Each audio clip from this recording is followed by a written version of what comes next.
Hey everyone, so the workout I have for you today is going to include some great core movements and is also going to incorporate a little bit of cardio as well.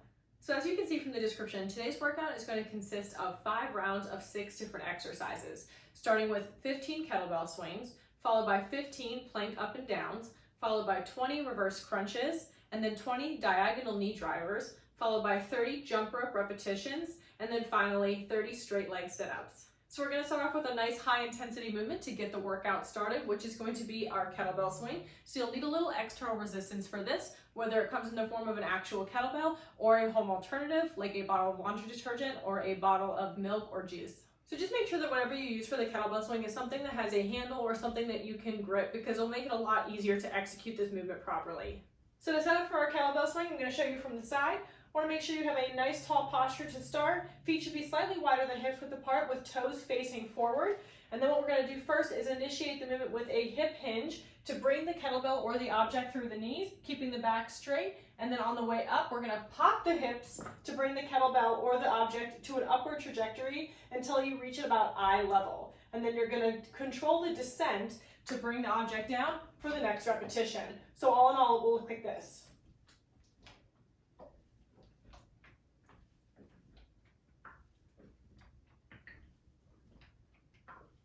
So as you can see, as you perform the kettlebell swings, you're going to move into each repetition nice and succinctly, so they should flow from one repetition to the next.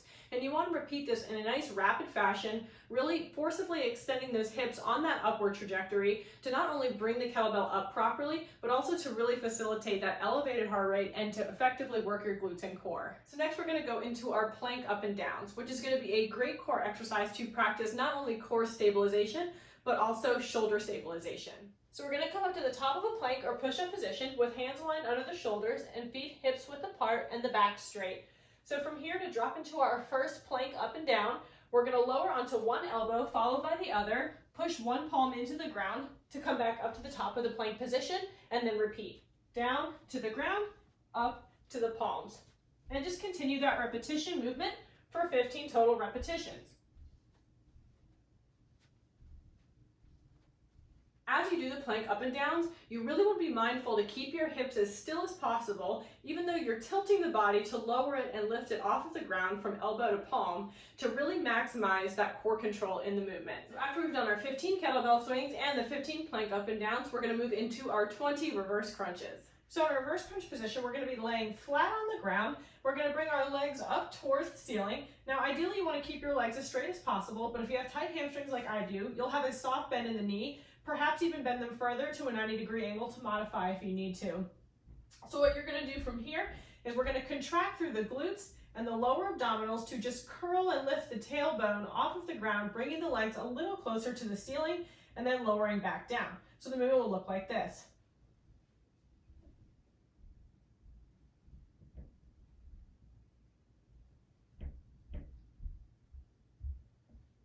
So as you can see, when you do a reverse crunch, it's just a very small movement, lifting the tailbone up off the floor, bringing the legs further up towards the ceiling.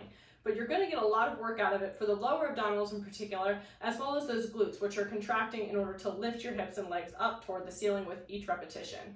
Next, we're going to move on to our 20 diagonal knee drivers. So we're going to be arriving back into a plank position for this, like we did for the plank up and downs earlier. However, this movement, instead of stabilizing the core and keeping the body straight, we're going to incorporate some spinal rotation and twisting to incorporate work for the obliques as well. So we're going to come back down to our plank position.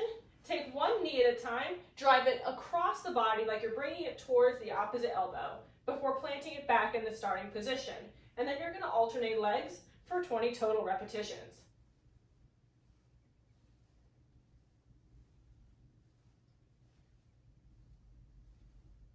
Now with the plank with diagonal knee driver exercise, you have the option to modify the movement a little bit by doing it on an elevated surface. So you can plant your hands on the edge of your bed, a chair, your couch, or a desk or table in order to get a little bit of elevation up off the ground or an incline, which is going to make the movement a little bit easier in order to modify it and place less demand on your core in order to perform the movement. So next we're going to move into our 30 jump rope repetitions. So for this, if you don't have a jump rope, don't worry, you're just going to mime it or mimic the movement. So for jump roping, whether or not you have a jump rope with you, we're going to bring our hands to the sides with our hands closed as if we're holding the handles of a jump rope. Feet are going to be together, and then in order to perform a jump rope repetition, you're just going to bounce gently off of the ball of the foot and then land back on the ball of the foot. So the movement in the jump is very small and quick. Now you can also skip rope side to side to reduce the point of impact even further. So there's a little less jumping involved in this variation of the movement. So after you do those 30 jump rope repetitions and get the heart rate up a little bit again, we're going to move into our 30 straight leg sit-ups. Now the straight leg sit-up is going to be a really cool variation of a body weight sit-up just to kind of mix up our workouts a little bit. Now this variation is going to promote increased hamstring flexibility because we are of course keeping our legs straight while we do this sit-up. Now not only is this variation of a sit-up going to promote increased hamstring flexibility, but by keeping our legs at a longer distance away from the body, we're going to actually require a little bit more work out of our lower abdominals to perform each repetition. So we're just increasing the level of challenge in this movement a little bit further. So for our straight leg sit-up, similar to our setup for a traditional body weight sit-up, we're gonna lay our back, upper back and shoulders and head flat on the ground, but the legs are gonna be fully extended away from the body. So you're gonna bring your arms either across your chest or behind your head, whichever is comfortable for you, and then you're gonna slowly perform your sit-up, arrive at a full upright position so the upper body should be vertical, and then lay back down slowly until you feel the shoulders, neck, and head hit the floor. And then you're going to repeat up all the way to the top, and then lay back down. And then we'll do a few more.